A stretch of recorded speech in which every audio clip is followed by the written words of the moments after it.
Est-ce que tu dirais que la conscience est non matérielle? Est-ce que tu dirais que le transhumanisme... Ah, laisse tomber. De l'obscurité à la lumière. Quand j'ai grandi, je regardais des films comme L'Odyssée de l'espace de Stanley Kubrick. Ouvre les portes de la baie, Hal. Je suis désolé, Dave. J'ai peur de ne pas pouvoir faire ça. Le Terminator. Vous avez toujours pas compris, n'est-ce pas? Matrix. Tu dois comprendre que la majorité de ces gens ne sont pas prêts à être déconnectés. Et je me suis jamais vraiment demandé quelles sont les implications en termes de qu'est-ce que ça veut dire que d'être...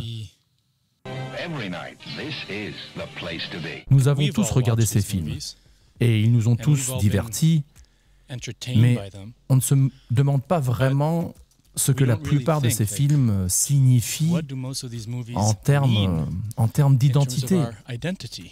Par exemple, quand dans Poor Things, qui vient de sortir, comme vous savez, il est question d'un cerveau d'un bébé qui est transféré dans un corps humain mort, et l'identité de ce bébé est transférée dans le corps de l'adulte.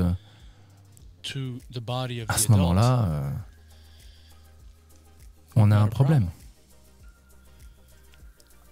On a un problème.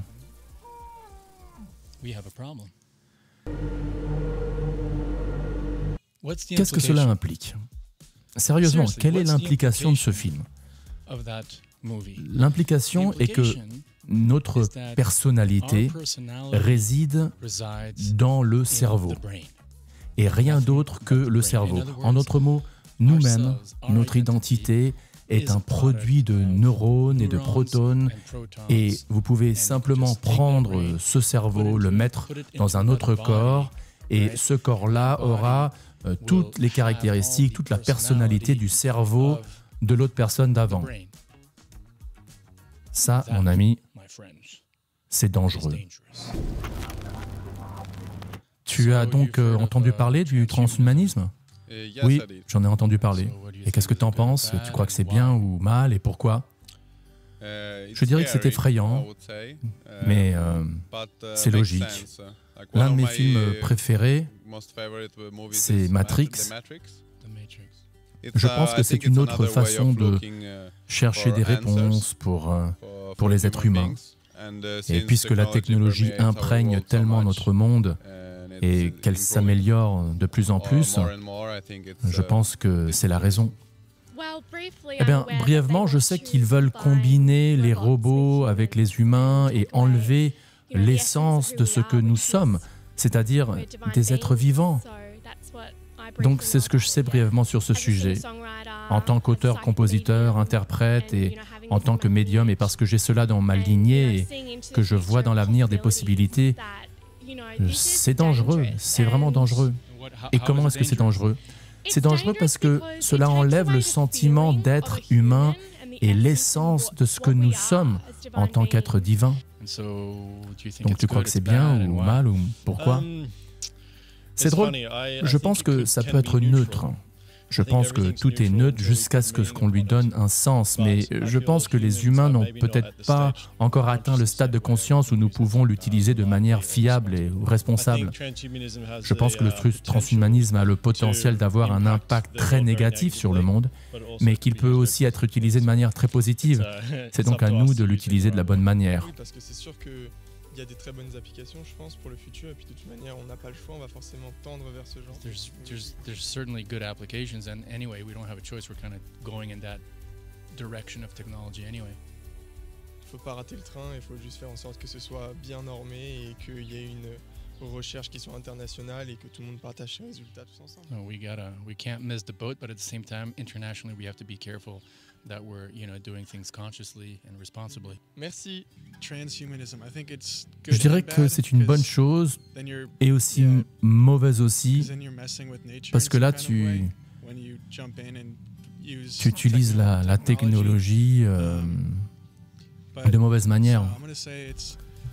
Donc c'est bien, mais tout comme tout, ça pourrait être aussi mauvais, quoi.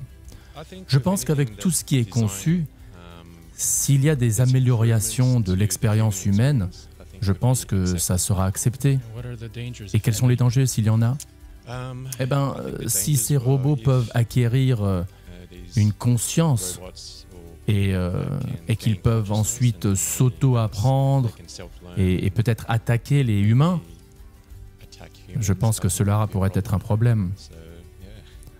Comme on l'a vu dans le film 2001 de Stanley Kubrick.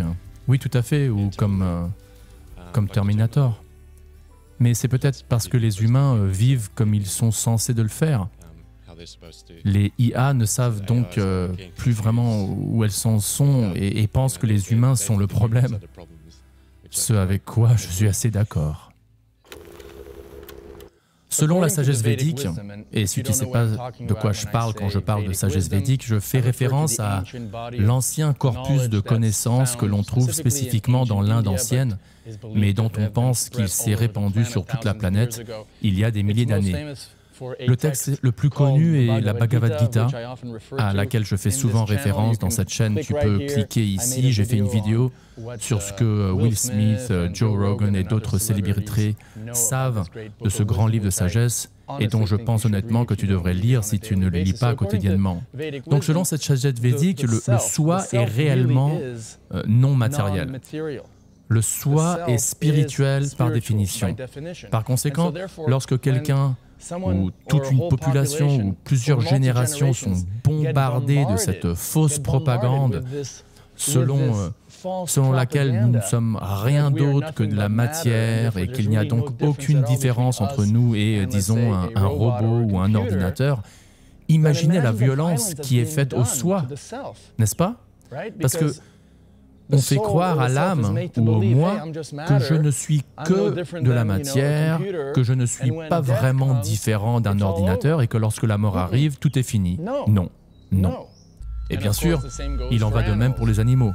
Les animaux ne sont plus que des êtres conscients, ne sont plus des êtres conscients, ce n'est que des machines qui ont bon goût et que nous pouvons tuer et manger.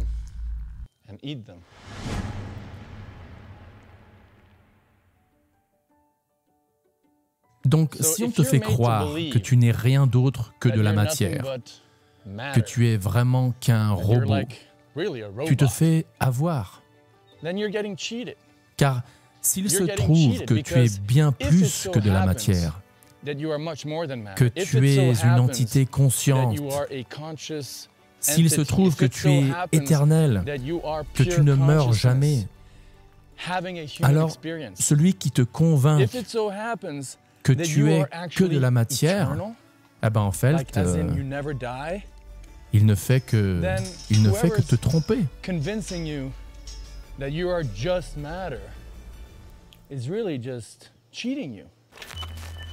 Ainsi, que ces films aient de bonnes ou de mauvaises intentions conscientes, ou que la personne qui a écrit le scénario soit elle-même une victime, le fait est que nous devons être très prudents. Le fait est que nous devons être très prudents, nous devons faire très attention à ne pas subir un lavage de cerveau qui nous ferait croire que nous ne sommes qu'un produit de la matière. Plus nous sommes vigilants, plus nous vivons dans ce monde tout en nous rappelant que nous sommes des êtres conscients, en faisant très attention au type d'idéologie que nous laissons les gens ou les médias pénétrer dans notre conscience, le plus nous serons en mesure d'être heureux et en paix tout en vivant dans ce monde. J'ai fait une vidéo spécifiquement sur le transhumanisme tel qu'on le trouve et tel qu'on le voit, tel que j'en ai parlé brièvement dans le film Avatar 2, La Voix de l'eau, si ça s'appelle comme ça. Attends la fin de cette vidéo et clique sur le lien qui s'affichera. Merci d'avoir regardé et n'oublie pas, nous ne sommes pas notre corps.